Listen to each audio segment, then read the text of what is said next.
tudo bem? Eu sou o professor Ronaldo, eu sou farmacêutico e bioquímico e hoje a gente vai falar um pouquinho sobre a diferença entre o tratamento e o atendimento. Olha só, em geral, nós temos a ideia que nosso cliente quer ser bem tratado e bem atendido. Mas nós sabemos a diferença entre esses termos? Olha só, veja como é fácil. Olha, o que acontece é o seguinte, tratamento está relacionado ao tratamento pessoal, direto à pessoa, com cordialidade, educação, empatia. O atendimento não é tão simples, na verdade, é o conjunto de situações ou de julgamento de situações, ou seja, é a soma do tratamento, da percepção causada pela estrutura física, pela disponibilidade de produtos, enfim, a reunião geral de atributos a que o cliente está exposto. Vamos citar um exemplo? Olha só, quem nunca passou por isso, que atire a primeira pedra no monitor. Eu chego no supermercado, sabe aquela lista de compras, no papel, todo bonitinho para não perder tempo. Um supermercado lindo, iluminado, os atendentes de bem com a vida. Eu pego um carrinho e na hora de virar para a direita, o carrinho não obedece. A roda insiste em sempre virar para a esquerda. Esse é um problema de atendimento ou de tratamento? Bem, de atendimento, não é? Ele não tem nada a ver com o tratamento que a gente recebeu de uma pessoa. A mesma coisa na farmácia. Olha só, imagina a cena. O atendente super atencioso, de longe ele já viu o cliente entrando, deixou o que estava fazendo, bonitinho, em cima do balcão, foi recepcioná-lo, muito cordialmente. O cliente informa que vai escolher alguns produtos de higiene pessoal, sabe? Aquele, não, vou dar uma olhada aqui em produtos de limpeza. Aí o atendente, não, por gentileza, a senhora fica à vontade, se precisar de mim, olha só, eu estou logo ali, é só fazer um sinal que eu venho acendê-la. Aí ele oferece a cestinha para facilitar. Gente, até aí está ótimo. Agora, quando o cliente pega aquela cestinha, ele leva um susto, que na verdade aquilo não é uma cesta, é um ninho. Sabe aquela cestinha encardida, alça colada com esparadrapo? É aquele esparadrapo assim, velho, com impressão digital de Matusalém? Então, isso é bem comum. O fundo ainda com aquele restinho de creme ou do esmalte que derramaram ali dentro na cestinha, na última comemoração do título de 2002. Então, é um problema de quê? Bom, se você respondeu por quê, até aqui não está errado, mas na nossa classificação é um problema de atendimento. Agora, um outro exemplo. Imaginando o cliente super satisfeito com a cortesia do atendente, cestinha limpa, as orientações que recebeu, isso é muito importante. Ele chega no caixa, sem filas, também está ótimo, mais um ponto. Aí tem um operador conversando com o outro, ele nem olha para o cliente, né? Ele joga os produtos dentro da cestinha, diz, são R$10, já olhando para o outro operador, que é para não perder o raciocínio do bate-papo, né? E aí, secamente, atende e dispensa o nosso cliente. Ainda pergunta assim, aquela frase terrível, mais alguma coisa que isso aí já é um crime por natureza, né? Bom, de qualquer forma, o problema é mau atendimento ou tratamento. Nesse caso, relação direta com as pessoas, o mau tratamento. Certinho? Entenderam a diferença? Bom, então agora vamos treinar um pouquinho com o exercício a seguir. Olha só. O cliente liga na farmácia, esse é o exercício 1, tá? O cliente liga na farmácia para perguntar o valor de um medicamento e a taxa de entrega. Aí o atendente transfere ao farmacêutico, o farmacêutico transfere ao gerente, este retorna ao atendente, que por fim fala que não há produto em estoque. E aí, atendimento ou tratamento? Vamos lá? Assinalando problema de atendimento. Vamos lá, exercício 2, ou situação 2. O cliente chega no balcão para ser atendido e o atendente simultaneamente mantém conversa indiscreta com seu colega de atendimento. Sabe aqueles olhares assim que troca quando alguém vai pedir um medicamento determinado? Problema, atendimento ou tratamento? Acertou quem marcou? Tratamento. Agora, o cliente dá 2 voltas na quadra para encontrar uma vaga de estacionamento. Aí ele chega, para do outro lado da rua, encontrou uma, vai na farmácia, compra o que precisa e ao sair percebe que começa a chover assim torrencialmente, basicamente o dilúvio. Aí o cliente pensa, por que eu não fui na farmácia concorrente, né, que possui um estacionamento em frente e um guarda-chuva para acompanhar o cliente até o carro? Vamos lá? Atendimento ou tratamento? Atendimento, tá certo.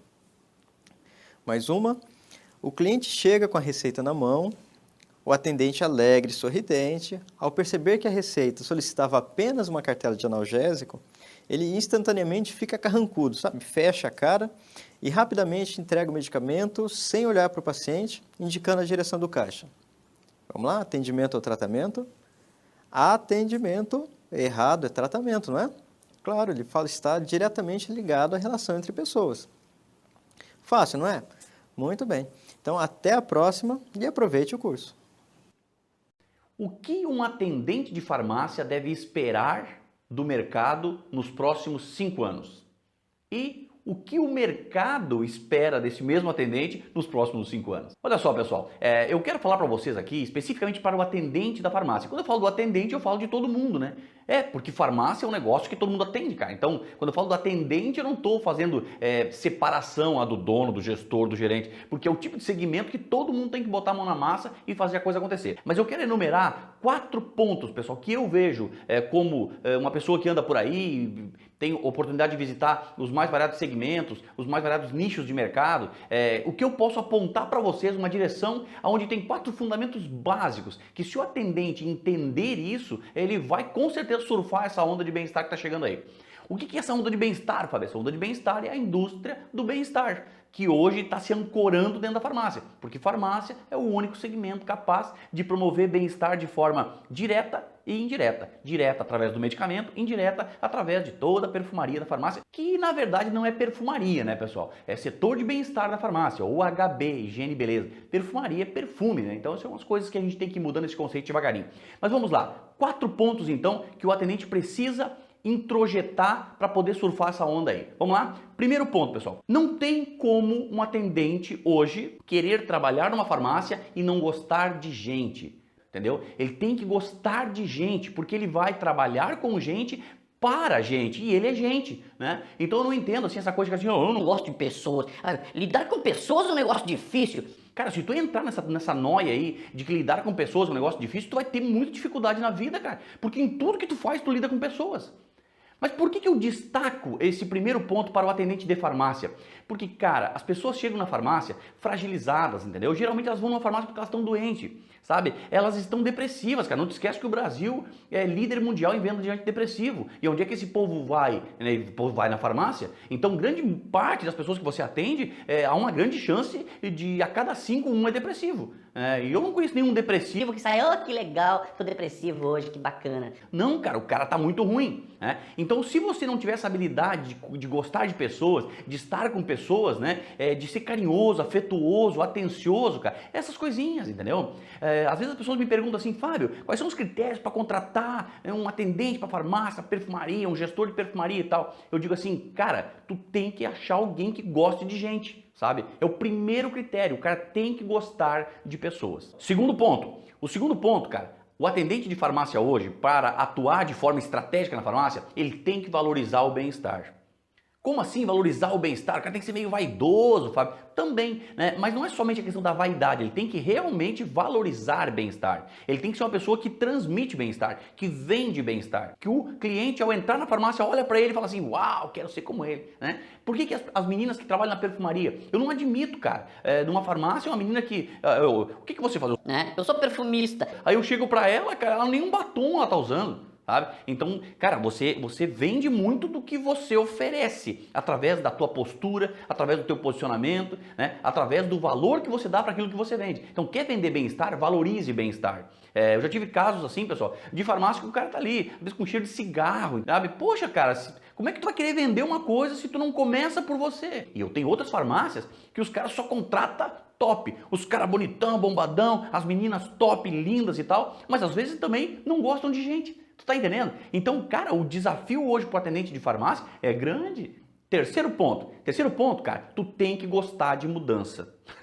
Entendeu? Não vem assim, Eu não gosto de mudar. cara, então sai, vai para outro segmento, entendeu? Porque se existe um segmento que vai mudar muito nos próximos anos, esse segmento é a farmácia. Aquele papo antigo da farmácia, do balcão, coisa e tal, tá assim, ó, mas em franco desuso, né? Eu já tenho clientes meus, pessoal, que foi desenvolvido projetos onde o balcão da farmácia são ilhas, justamente para quebrar aquela barreira que tem do balcão. O atendente não quer sair de trás do balcão, então o que eu faço? Eu tiro o balcão da frente dele. Então quer aceitar do balcão? Então eu tiro o balcão da tua frente, eu quero ver o que tu faz. Aprecie mudanças. Toda mudança ela não é legal num primeiro momento. Né? Por quê? Porque te tira de uma área de segurança.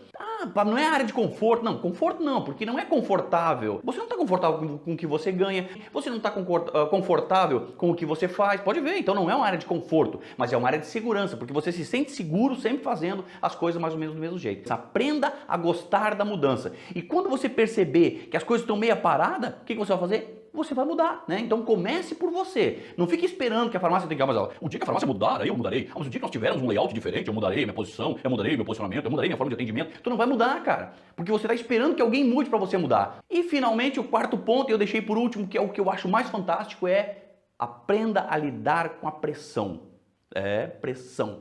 Não tem como, cara, haver mudança se não houver pressão. E quando há pressão, existe mudança. E quando existe a mudança, você começa a valorizar coisas que você não valorizava. Uma delas é o bem-estar. E daqui a pouco você não gostava de gente, mas a pressão te fez gostar. E daqui a pouco você está cumprindo os 4 fundamentos de uma maneira muito tranquila. E sabe onde é que isso aí começa a refletir? No teu bolso, cara, sabe? Porque você vai começar a ganhar mais. Mas o que importa pra mim não é o salário, é a realização pessoal. Então você vai começar a se tornar uma pessoa mais realizada. Né? Mas aprenda a lidar com a pressão. Não existe crescimento sem pressão, pessoal, sabe? Em algumas frases que eu comecei, eu chego lá na consultoria mesmo, eu falo assim, a primeira coisa que eu falo assim, aí as metas, o que tem de metas? Quais são as tuas métricas de crescimento? Não, Fábio, eu não tenho, por que o pessoal trabalha como ele quer? Tá, e eles estão satisfeitos com o resultado que eles têm? Não, acho que eles não estão satisfeitos. Então eles não trabalham como eles querem. Porque o que eles querem não está atendendo aquilo que eles desejam, que é ganhar mais, ter uma lucratividade maior e tal. Então, aprenda a lidar com a pressão, né? E você vai cumprir esses 4 fundamentos aí, eu tenho certeza que você vai ter muito sucesso. Camargo Lopes, farmacêutico, aqui com você. E existem 2 formas de você persuadir um cliente em uma venda de indicação. A gente sabe que a farmácia cada vez mais tem adotado esse aspecto comercial. Muitas empresas, a grande maioria delas, inclusive a minha, tem metas de venda e de produtos específicos e a gente tem que se utilizar de estratégias para atingir essas metas, vender esses produtos, desde que a gente haja de forma totalmente ética e íntegra, é claro, certo? Então, sem enrolação, direto ao ponto, até porque eu tenho que fazer mais coisas aqui. Existem 2 formas de você convencer um cliente. Primeira, por meio da lógica. Quando uma coisa faz lógica para o cliente, a chance dele comprar aquilo é muito grande, se ele precisar daquilo, se ele enxergar a necessidade daquilo. Mas, como já disse o nosso célebre Steve Jobs, as pessoas não sabem que precisam de algo até que você vai lá e mostre para elas. Então a primeira coisa é através da lógica. A segunda forma é através da prova. Como é que você prova para uma pessoa que aquilo que você está falando é verdade? Desse jeito aqui, ó. Quando eu vou vender uma natogeirinha, ó, tá? Tem aqui eu sempre deixo no balcão o produto que eu estou usando, ó. Quase acabando a primeira cartela. Então você vai falar para um cara que isso aqui é bom, fala assim, cara, se você está reclamando de disposição física, indisposição mental, não sei o que lá, todas as chances aí que você quer usar de argumentos, fala assim, eu tô tomando e está sendo bom para mim.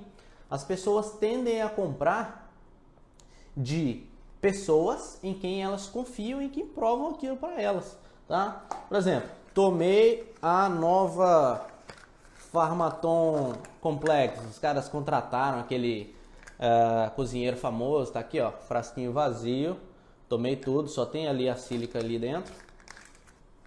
Então você prova para o cliente que você usou aquilo que você está indicando para ele. Muitas vezes esses produtos que a gente indica são produtos que a gente já fez uso dele, você sabe que aquilo realmente é bom, então você está provando para esse cliente que você faz uso daquilo, tá? Enfim, essa é uma das formas, né? Através da prova. E através da lógica, por exemplo, a pessoa está tendo infecções recorrentes, mulher principalmente, certo? Com infecções urinárias frequentes. Por que acontece isso? A mulher durante a menstruação, ela perde muito sangue, né? No fluxo sanguíneo. E tem mulheres que ficam menstruadas por 7 dias. Isso dá uma perda de sangue muito grande, o percentual de hemácias se reduz, e isso leva a uma anemia, certo? E isso por um período prolongado, a gente também vê a questão da baixa da imunidade, caso de infecções de peles frequentes. Então você fala para o cara, fala, ó, não adianta nada você ficar fazendo uso de antibióticos com tanta frequência se você não fizer algo para equilibrar a sua imunidade, para recuperar as defesas do seu corpo, as defesas naturais. Gente, vamos ser sinceros, a gente come direito, a gente dorme direito? É claro que não. Então, quem não precisa de um polivitamínico hoje em dia? Tá aqui, ó, tá aqui meu nome aqui, ó, eu tô tomando, entendeu? Tomei a Pharmaton Complex, não gostei, tô gostando muito da Natugerin. Então você prova para a pessoa, fala assim, não adianta nada você ficar fazendo uso recorrente de antibióticos se você não fortalecer as defesas do seu organismo. E a pessoa vai falar assim, caramba, o que esse cara tá me falando tem lógica, isso é verdade. Eu vou comprar esse produto que ele está me indicando. Mais uma vez, só faça isso se você tiver certeza que você está fazendo de uma forma íntegra e verdadeira, tá? Então, esse foi o nosso compartilhamento de aprendizado de hoje, certo? As duas formas que existem de você convencer um cliente em uma venda de indicação. A primeira é pela lógica, falando algo que faça sentido para ele e que se encaixe com o perfil dele. E em segundo lugar, provando aquilo de alguma forma. Olá, eu sou o Danton Monteiro, farmacêutico, consultor em vendas, especialista em drogarias. Hoje eu vim aqui para te contar quais são as informações que você precisa saber daqueles principais medicamentos que a gente gosta de indicar, que a gente vende no balcão da drogaria, para que você tenha mais persuasão com o seu cliente. De que forma? Acionando o gatilho mental da autoridade. Se você não sabe o que é o gatilho mental da autoridade, corre um pouquinho mais para baixo lá nos vídeos anteriores que eu te falo o que é o gatilho mental da autoridade. Como que a gente aumenta a nossa autoridade com o nosso cliente? Como que a gente aumenta a nossa autoridade com o nosso cliente no balcão da drogaria? A coisa mais simples que tem para você aumentar a sua autoridade é fazendo uma coisa. Não que seja a única, mas a principal. Para você aumentar a autoridade com o seu cliente, você tem que ensinar o seu cliente. Qualquer coisa que alguém ensina outra pessoa, ela é autoridade. O seu professor de matemática, quando ele te ensinou na escola, ele virou o que para você? Autoridade. Se você é farmacêutico e na sua faculdade e eu te perguntar, olha, quem que é autoridade para você em microbiologia? A primeira pessoa que vai vir na sua cabeça é o seu professor de microbiologia da faculdade. Então, por quê? Porque ele te ensinou alguma coisa. Assim é no balcão da drogaria. Quando você ensina o seu cliente, você vira autoridade para ele. E quando você vira autoridade para ele, você tem mais persuasão. É muito mais provável que ele faça alguma coisa que você fale, que ele compre alguma coisa que você indique. Então, como que a gente constrói essa autoridade? Como que a gente constrói esse conhecimento para poder ensinar o nosso cliente? Estudando. Se você não estuda os medicamentos que você vende, pelo menos os principais, você está ficando para trás.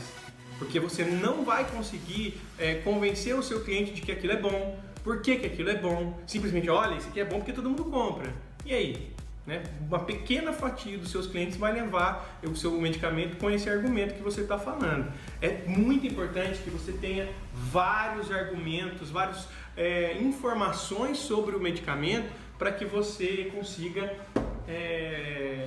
vender o medicamento para o seu cliente. E agora eu vou começar aqui falando um pouco de um dos medicamentos que a gente mais vende no balcão da drogaria. Qual que é?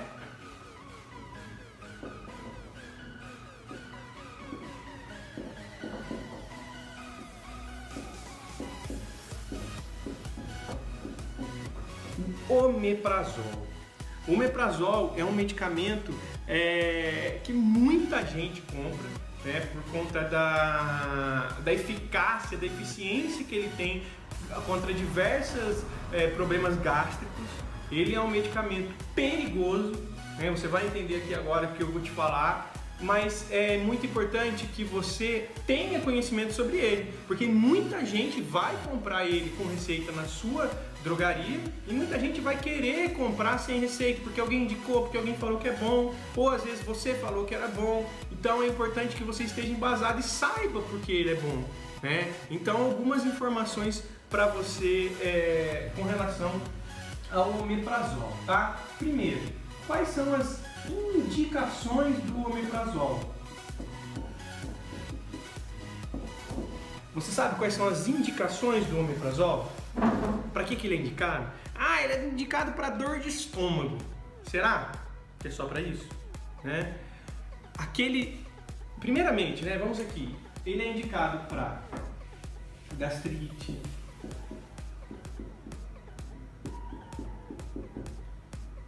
refluxo,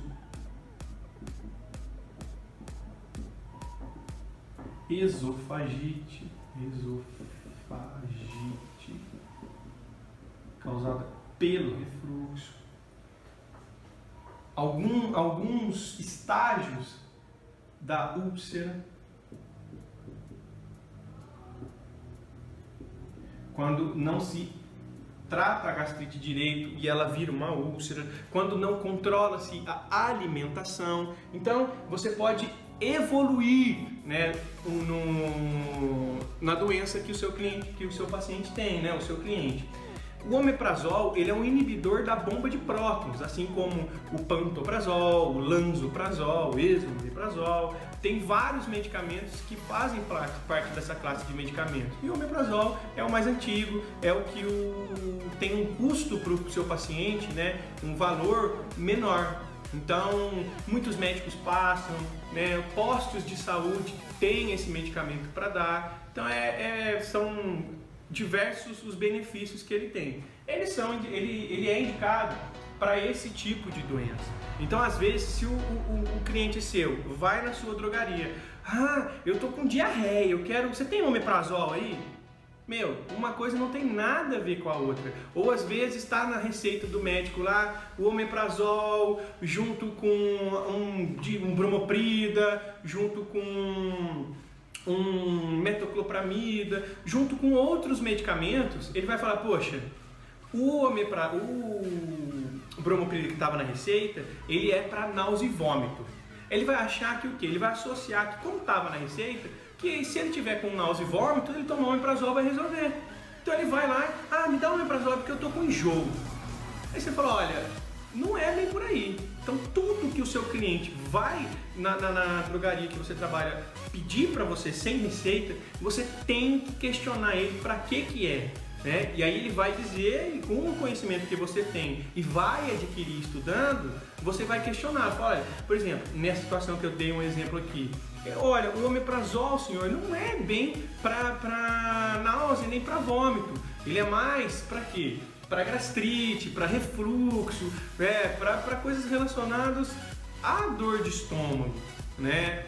Aí o que você faz? Você reverte essa venda que ele quer numa coisa mais apropriada, né? Um bromoprida, um Dramin, Nausicalm, Dramavit, seja lá o que você tem na sua drogaria, você indica melhor para ele, tá bom? Mas voltando aqui para o omeprazol. Quando o cliente vem buscar alguma coisa que não ele reclama de refluxo, que ele arrota toda hora, que vem fica aquele soluço fora de hora, aquela queimação aqui no esôfago, né? Então, ele não vai falar que é no esôfago, mas ele vai mais ou menos apontar para você onde é que é. Então você já vai associar o refluxo. Né? Então, se ele é um cliente mais antigo, que vira e mexe, pega aquelas ampolinhas, né, para o fígado, algum efervescente para o estômago, já não é de hoje, um sal de fruta, um sorrisal, um estomazil, alguma coisa que ele recorrentemente vem comprar, aí talvez seja o caso de você intervir, né? Ou você encaminha ele para o médico, ou se ele não tiver condições, enfim, reclamar que não vai de jeito nenhum, o que você faz? Você pode oferecer para ele um omeprazol, tá? Para esse tipo. Então, aquele paciente que já está consumindo esse efervescente, essas ampolinhas para o fígado há muito tempo, você pode interferir. Olha, eu estou reparando aqui que faz tempo que o senhor toma esse remédio, resolve, o senhor sempre tem, que tal o que o senhor acha de a gente fazer um tratamento? Aí você vai e oferece para ele um omeprazol. Lembrando que o omeprazol, assim como qualquer medicamento, tem o quê? Contraindicação. Quais são as contraindicações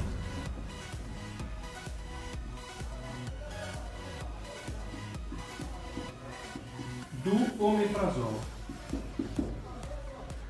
O omeprazol, ele é contraindicado para pacientes com insuficiência renal e também para pacientes com insuficiência hepática.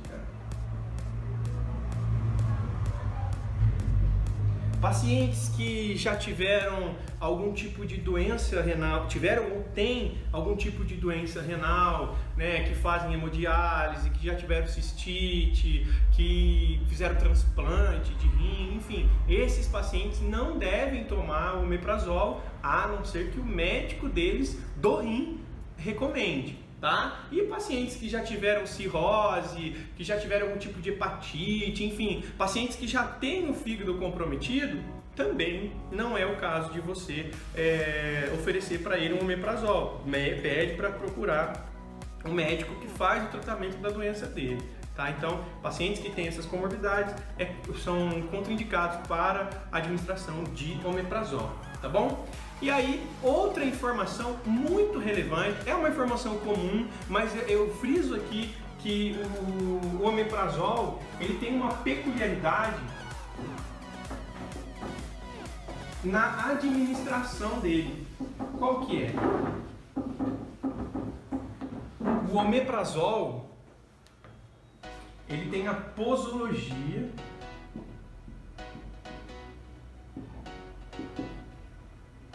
Para quem não sabe, posologia é o jeito que o paciente vai tomar aquele medicamento. Então, qual é a posologia do omeprazol? Primeira coisa importantíssima, vou até colocar aqui em vermelho, que é muito importante, ele tem que ser administrado em jejum. Ele tem que ser administrado em jejum. Tá? Essa é uma informação muito importante para você passar para o seu paciente, para o seu cliente da farmácia, para que ele tenha um resultado com o medicamento. Porque se ele não administra o medicamento em jejum, a probabilidade daquele medicamento fazer efeito é muito baixa. Tá? Porque os inibidores da bomba de prótons, eles atuam no receptor inativo. Né? Se você tem lá uma atividade lá para comer alguma coisa e tal, ele não vai funcionar. Tá? Então ele tem que ser em jejum, ele pode ser administrado de 20 a 40 miligramas, né, em jejum. Então você fala para o seu cliente fazer um tratamentozinho lá de 4 a 6 semanas de tratamento, tomando aí de 20 a 40 miligramas por dia, durante 4 ou 6 semanas, ele já vai ver um resultado assim notável. Ele vai voltar no balcão da drogaria para agradecer você por ter resolvido um problema crônico dele de fazer tempo. Então, o que você pode oferecer? Tá? Você pode oferecer uma caixa com 56 cápsulas. Lembrando que, gente, eu não sou patrocinado por nenhum laboratório, como dizem aí, não trabalho na Legrand, não trabalho na Multilab, simplesmente peguei esse para usar de exemplo para você, tá bom? E não ganho nada com ninguém, eu tô aqui só a fim de passar algum conhecimento para você que na drogaria que você trabalha, venda mais, tá bom?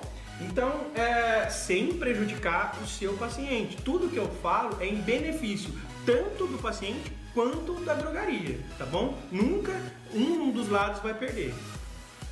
E o paciente, ele fazendo um tratamento com uma caixinha dessa aqui, ele já vai ver resultado. Então você pode oferecer para ele uma caixinha de omeprazol e ele se vê livre daquele desconforto que ele tinha, a boca amarga, aquele arroto o tempo todo, depois que come, aquela queimação, enfim, vários sintomas daquelas doenças que eu falei para você, que são indicadas no omeprazol, ele vai ser resolvido com esse tipo de medicamento.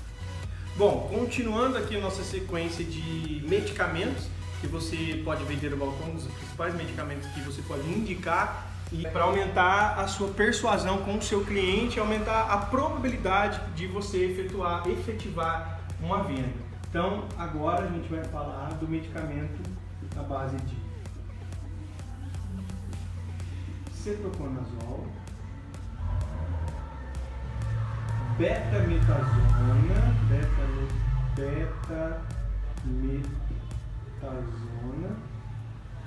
e neomicina. Esse medicamento é excelente, ele resolve várias doenças, vários problemas de pele, ele resolve muitas coisas relacionadas à fralda do bebê, alergia de fralda, enfim. Ele tem em creme e pomada, tá? Então, por que ele é muito bom? E aí vai um argumento para você vender esse medicamento no balcão da drogaria. Ele é muito bom porque ele tem o cetoconazol, que é antifúngico. Ele tem a betametasona, que é um corticoide. O corticoide é um medicamento que ele pode atuar como antialérgico e como anti-inflamatório, então ele é excelente. E ele tem a neomicina, que é um antibiótico.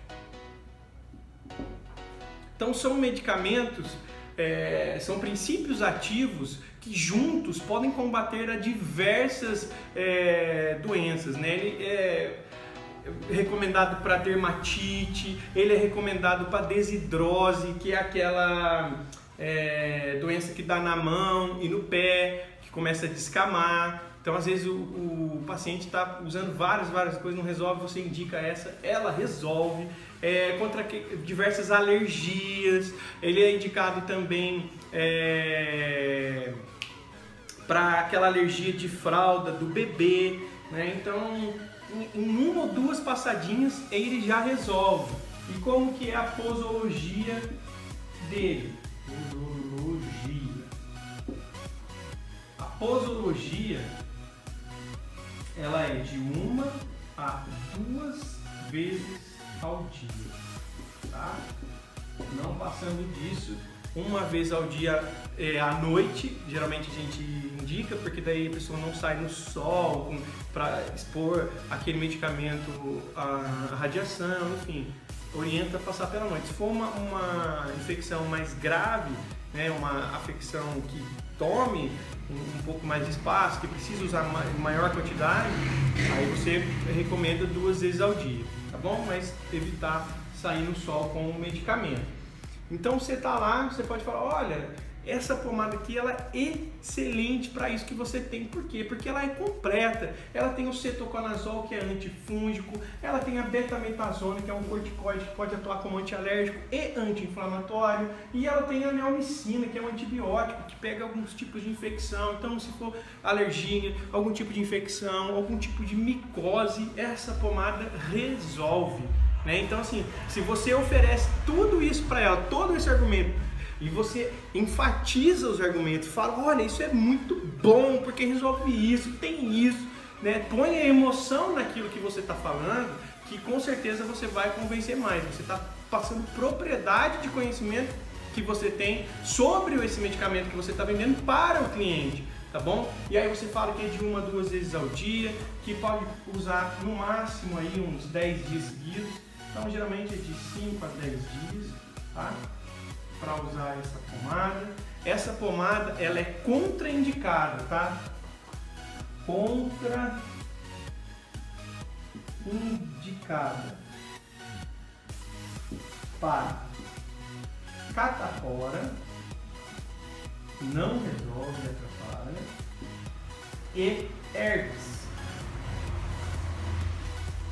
Seja aquela mais simples, seja a herpes zoster, tá bom? Então, não indicar nessas situações. E para você saber se é herpes, é muito simples você identificar. É quando você olha o aspecto da ferida e ela é cheia de bolinhas, assim, uma pertinho da outra.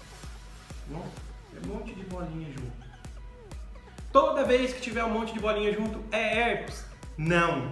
Mas se você vai indicar essa pomada, você olha o aspecto da ferida da pessoa e tem a bolinha, já não indica, né? Já frisa para procurar um médico, que é melhor para o médico examinar e ver a melhor tratamento para ela, tá bom? Mas se for uma coisa mais simples que você vê que dá para resolver, tá aqui, ó.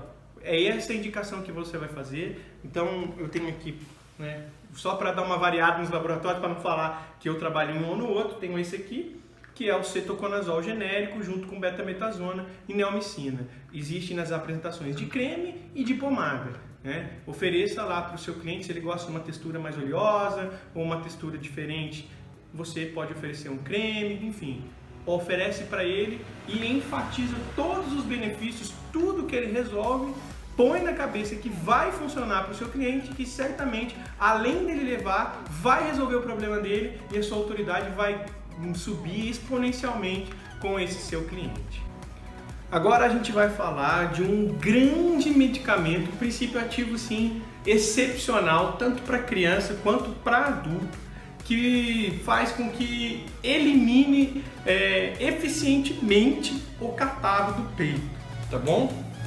A gente está falando da acetilcisteína. Há quem gosta de falar que é N-acetilcisteína, né? Esse medicamento ele é ótimo para expectorar, tem pouquíssimos efeitos colaterais, quase nada, né? É difícil falar que o medicamento não tem efeito colateral, mas esse, olha, eu não me recordo alguma vez que alguém reclamou dele, tá? Eu já tomei esse medicamento, eu recomendo fortemente. Ele serve para quem que ele é indicado? Para quem está com muito catarro no pulmão, né? Então você pode indicar para quem tem bronquite, bronquite asmática, né? Excesso de secreção no pulmão. Então assim, se o paciente está reclamando que está tossindo e tem produção, tem muco, tem secreção saindo do pulmão, tem que tomar cuidado porque muita gente confunde coriza com secreção. Coriza não é catarro, tá bom? Então o que você vai fazer? Você pode indicar tanto para adulto quanto para criança, tá bom? A gente tem na apresentação de xarope, apresentação de granulado de 200 miligramas e apresentação de granulado de 600 miligramas. Como que a gente pode indicar esses medicamentos? Cada um tem um custo maior, o xarope é mais barato, o granulado de 200 um pouco mais e o de 600 mais caro. Então, qual que é a posologia desse medicamento? Qual é a posologia da acetilcisteína? A acetilcisteína para adulto, ela deve ser de 600 miligramas por dia. Tá? Então, se você indica um granulado de 600 miligramas, você vai falar para a pessoa tomar um envelope, tá? De preferência à noite, porque ele já está tomando a dose inteira uma vez. Agora, tá muito caro de 600 miligramas, eu não consigo pagar, então o que você faz? Você faz uma técnica de venda chamada downsell. Se você procurar um pouquinho aí nos vídeos, você vai achar como fazer essa técnica. Aí você vai e oferece o de 200 miligramas. O de 200 miligramas, ele pode tomar 3 envelopes uma vez ou um envelope de 8 em 8 horas. Tá? Por quê? Porque isso aqui vai dar os 600 miligramas diário, tá bom? Existe também o granulado de 100 miligramas, mas ele é mais para criança, porque criança ela deve administrar uma dose menor, tá? tá? Então você vai passar para a criança uma dose de 100 miligramas 3 vezes ao dia. Então, se você oferece para ela um xaropinho de 20 miligramas por ml, aí isso aqui para a criança você vai fazer 5 ml 3 vezes ao dia. Ficou meio bagunçado aqui, mas... Aqui, ó.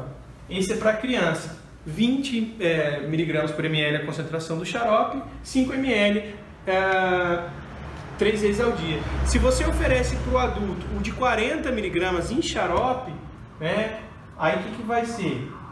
Para o adulto, por ml, você vai fazer o quê? Uma dose única de 15 ml também à noite, tá?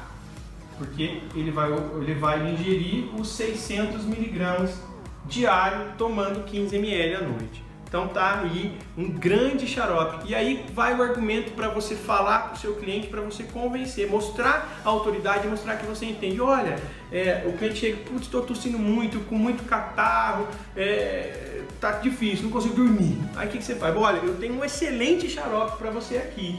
Aí você vai lá e pega, ou tem um excelente medicamento, vem com o granulado de 600, enfim, você escolhe o que tiver à disposição sua lá na drogaria. De preferência você pega primeiro o de maior ticket e vai fazendo downsell até o caber no orçamento do seu cliente, tá bom? Então você vai, olha, eu tenho um excelente medicamento aqui, ele funciona que é uma beleza. O que ele faz? Ele fluidifica a secreção do seu pulmão. O que é isso? A secreção do pulmão ela está tão espessa, tão viscosa, que ela agarra no pulmão, nos brônquios, e você tosse e ela não desgruda. O que o acetilcisteína faz? Ela fluidifica, ela deixa essa secreção mais líquida, facilitando a expectoração, que a hora que você tussa, ela seja força suficiente para desgrudar esse catarro do pulmão, dos brônquios e expectorar, tá bom? Então esse medicamento é ótimo, ele é muito indicado pelos médicos, receitados pelos médicos, tanto para criança quanto para adulto.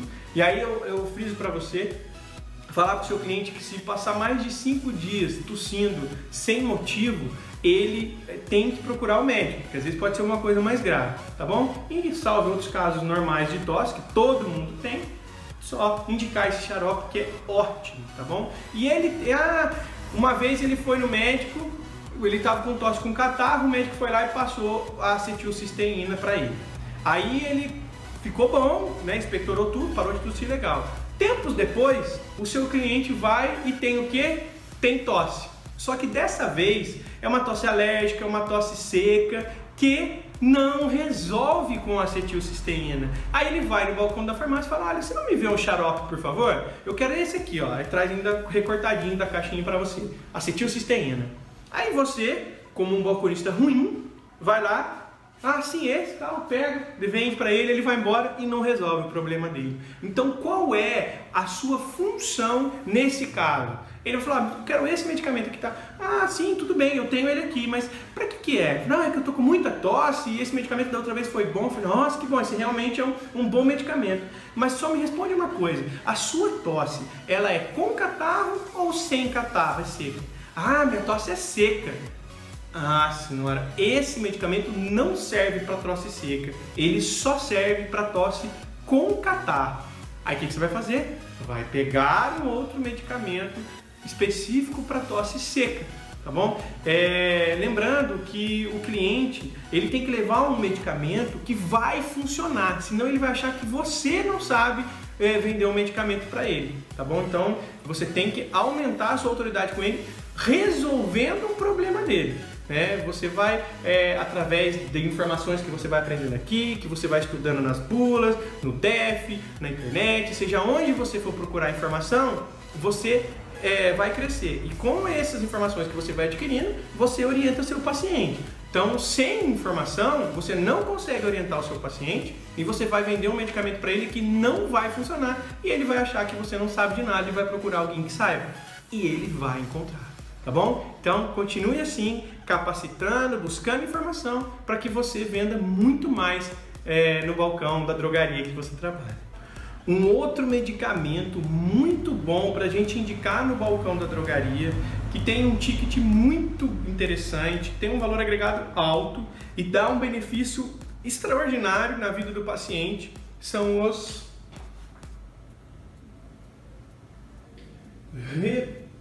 repositores da flora intestinal. Como que a gente vai vender esse medicamento por indicação com alguns argumentos persuasivos, tá? Então eu vou te trazer aqui informações para que você passe para o seu cliente, ensine o seu cliente e aumente a sua autoridade com ele. O repositor de flora intestinal, né, a gente tem o Florente, tem o Repoflor, tem o Leiba, tem o Floratil, tem vários outros repositores de flora intestinal, seja ele em cápsulas, seja ele em envelopes para diluir na água, né, geralmente para criança. Então como que ele funciona? Quando o nosso paciente está com diarreia, é porque no intestino dele está crescendo uns micro-organismos patogênicos. O que é um micro-organismo patogênico? É um micro-organismo que causa aquela diarreia, onde o organismo do seu paciente, do seu cliente, enfim, está tentando expulsar e causando a diarreia. Então, muitos pacientes chegam... Você tem Imosec, né, que é o loperamida, o Mosec, Calzec, Magnostase, enfim. Você tem o Imosec aí? Aí ele fala, você está com diarreia? Tô. Aí, além do Imosec ter um baixo custo, né, um baixo ticket, um valor agregado muito ruim, né, não é interessante, ele prejudica a vida do seu paciente se aquela diarreia não é causada por algum medicamento, né, tipo quimioterapia ou algo do tipo, que está causando aquela diarreia, né? Se a diarreia, que mais de 80% dos casos são por virose, por infecção alimentar, enfim, intoxicação alimentar, se ele toma esse medicamento, o que ele vai fazer? Ele vai prender o intestino, né? Vai cortar a diarreia, só que ele vai fazer o quê? Ele vai, anota esse argumento aí, ele vai manter o que está prejudicando o organismo dentro do organismo. E isso pode acontecer duas coisas: quando passar o efeito do medicamento, a diarreia volta, ou pior, pode causar uma infecção no intestino, tá? Então assim, isso é ruim. O que era só uma diarreia pode ficar coisa muito pior se ele simplesmente toma um medicamento para cortar a diarreia. Então o que você fala? Outro argumento bacana. Senhor, se você for no médico, é esse medicamento que ele vai passar. Porque qualquer médico que recebe um paciente com diarreia, a primeira coisa que ele faz é passar repositor de flora intestinal e um soro reidratante. O hidralite, pedialite, hidraplex, enfim, esses que têm já os eletrólitos balanceados para reposição. Então, ele vai fazer o quê? O que é a cepa? Esse eu vou colar, cara, porque eu não sei de cor. É o Saccharomyces.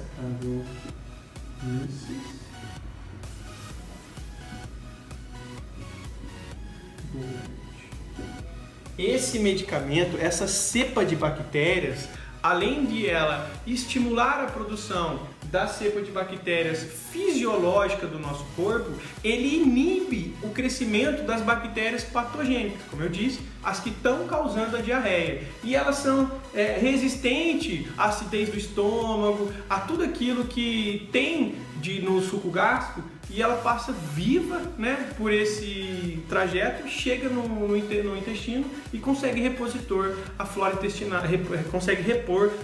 intestinal, cortando a diarreia do jeito certo, né, eliminando os micro-organismos patogênicos e favorecendo a produção dos micro-organismos fisiológicos do nosso intestino, tá bom? Então ele é administrado de 12 em 12 horas por 3 dias, tá bom? Esses aqui tem em cápsula, tem em envelope basta que saiba-se quem é o paciente, se é criança e se é adulto. E aí você pode fazer um upsell, que tem um vídeo também explicando o que é o upsell. Você pode fazer um upsell de soro reidratante. Tá bom?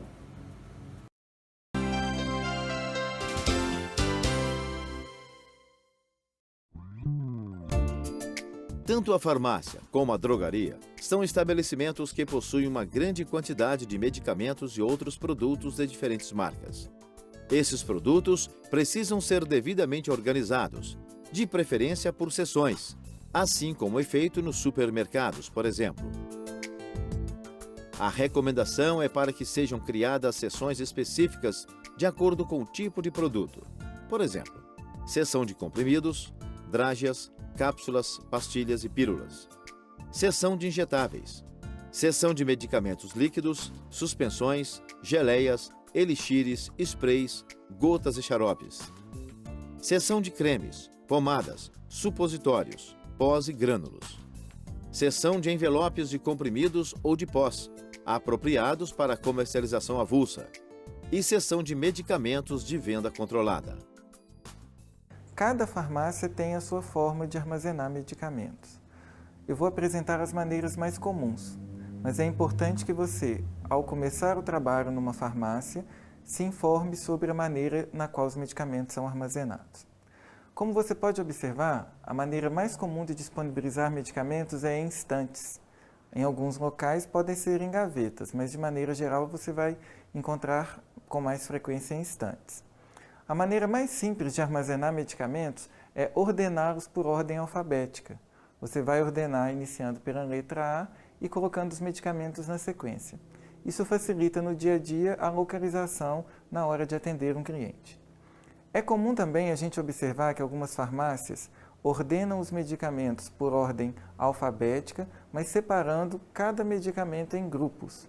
Eles podem ser agrupados por laboratórios farmacêuticos. Então, nós vamos ter uma estante do laboratório X e lá os medicamentos estão armazenados em ordem alfabética. Uma estante para o laboratório Y, onde a gente vai dispor os medicamentos por ordem alfabética. Outra forma comum de armazenamento é separar os medicamentos por forma farmacêutica. Nós vamos ter uma estante para comprimidos e sólidos e lá os medicamentos vão estar dispostos por ordem alfabética. Uma estante para os líquidos, também disposta por ordem alfabética, e uma estante para formas farmacêuticas semissólidas, por exemplo. É importante também a gente lembrar dos medicamentos que são especiais, que são aqueles medicamentos termolábeis que são armazenados em geladeira, e dependendo do volume de medicamentos termolábeis existentes na farmácia, eles serão armazenados por ordem alfabética. Saudações balcanianos! Quanto tempo, né? Pois é, estamos de volta. Eu recebi um e-mail da Andresa e ela pede algumas dicas para entrevista de emprego. É muito comum você se destacar como um bom profissional em uma empresa e ter uma proposta melhor de uma outra empresa. Ou então você está cansado da empresa onde você está trabalhando e aí surge uma vaga em outra empresa e você vai lá, apresenta o seu currículo e aí você é convidado para fazer essa entrevista. E na hora dessa entrevista, como se comportar, certo? É sobre isso que eu quero falar com você. O que o entrevistador ele espera de você? Eu particularmente, eu entrevisto as pessoas que vão trabalhar comigo. Né? Eu não terceirizo isso, até porque a minha empresa é uma empresa pequena, tá? E isso é um serviço caro em alguns lugares. Então, na verdade, é um processo de conquista. Você, como futuro profissional daquela empresa, você vai conquistar o profissional que está te entrevistando. E ele, se você contar para ele, convencer ele de que aquilo que você está falando é verdade, e se isso coincidentemente for aquilo que ele quer ouvir, a chance de você ser contratado é muito grande.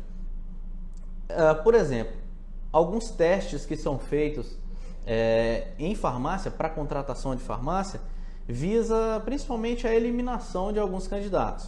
O que acontece? Em farmácia, devido a carga de trabalho muito grande que a gente tem, várias atividades, geralmente podem ter testes para ver se você se cansa com muita facilidade em atividades repetitivas, como lançamento de notas, organização de produtos na prateleira e por aí vai, certo? Então, qual que é a grande dica que eu tenho que te dar nesse momento, no momento da entrevista? Seja sincero, fale exatamente aquilo que você é e aquilo que você tem a oferecer para a empresa. E a pergunta principal que o entrevistador geralmente faz é: por que você acha que eu devo te contratar? E aí você tem que ser sincero nessa hora também e responder para o entrevistador: eu acho que você deve me contratar porque eu acredito que eu tenho para oferecer para sua empresa habilidades que sua empresa precisa. Pontualidade, produtividade, ou seja, quanto mais coisas você consegue fazer em um curto período de tempo, isso está sendo exigido cada vez mais. Conhecimento técnico, relacionamento com o cliente, são coisas que os entrevistadores buscam nesse momento, certo? Então, se prepare para a entrevista pensando nisso, em casar o que você vai dizer com aquilo que é mais provável do entrevistador estar procurando. E a gente busca, claro, obviamente isso. Uma pessoa que tenha bom relacionamento com o cliente, saiba se relacionar bem com o cliente, que tenha uma boa bagagem de conhecimento específico, certo? Deixa eu lembrar de mais alguma dica que eu posso te dar. Outra habilidade que a gente busca muito é o senso de julgamento, né? Que ele vai ser ali o estupim para um perfil gerencial. Você ter a capacidade de resolver situações sem ter que ficar pedindo bênção, né? Digamos assim, pedindo a orientação do seu superior imediato ali, do seu supervisor, do gerente da farmácia, do farmacêutico, enfim. E esperamos, né, que as atitudes que você tome sejam as mais assertivas possíveis. Então, basicamente, as dicas para uma entrevista de emprego em farmácia são essas, para pessoas que já têm um certo grau de experiência, certo? Então fica aqui minha dica. Se você quer receber mais dicas como essa aqui em cima, aqui embaixo, em algum lugar desse vídeo, vai ter um link para você clicar, se cadastrar lá e receber mais dicas como essa. Bom trabalho, sucesso aí no seu emprego atual, no próximo emprego, enfim, bom fim de semana e a gente se vê no nosso próximo vídeo. Tchau! Olá, tudo bem? Dr. Camargo, farmacêutico aqui com você. E nesse vídeo eu vou responder uma dúvida que eu tenho recebido com muita frequência. Doutor, o que é preciso para eu começar a trabalhar no balcão? Tive a oportunidade de passar para o balcão, era caixa ou trabalhava no administrativo. E o que eu preciso saber, o que eu preciso dominar para começar a atender no balcão da farmácia? Bom, a primeira coisa que você tem que fazer é saber a localização exata dos produtos mais vendidos. Como que eu recomendo que isso seja feito e posto em prática? Pega o relatório dos 100 produtos mais vendidos da sua loja. Seu gerente, o seu superior vai te informar isso, vai pegar um relatório no sistema e te dar esses dados, esse ranking dos 100 mais. Esses produtos você tem que saber exatamente onde eles estão. Por quê? Quando a pessoa começa a atender no balcão, o tipo de atendimento em que ela mais vai ajudar é exatamente nesse tipo de atendimento onde a pessoa chega e pede um produto específico. Me dá um Microvlar, me dá um Ciclo 21, me dá um Álcool 70, me dá uma atadura, enfim, esse tipo de coisa. Então você tem que saber a localização exata dos 100 itens mais vendidos da sua loja. Essa é a primeira coisa a saber.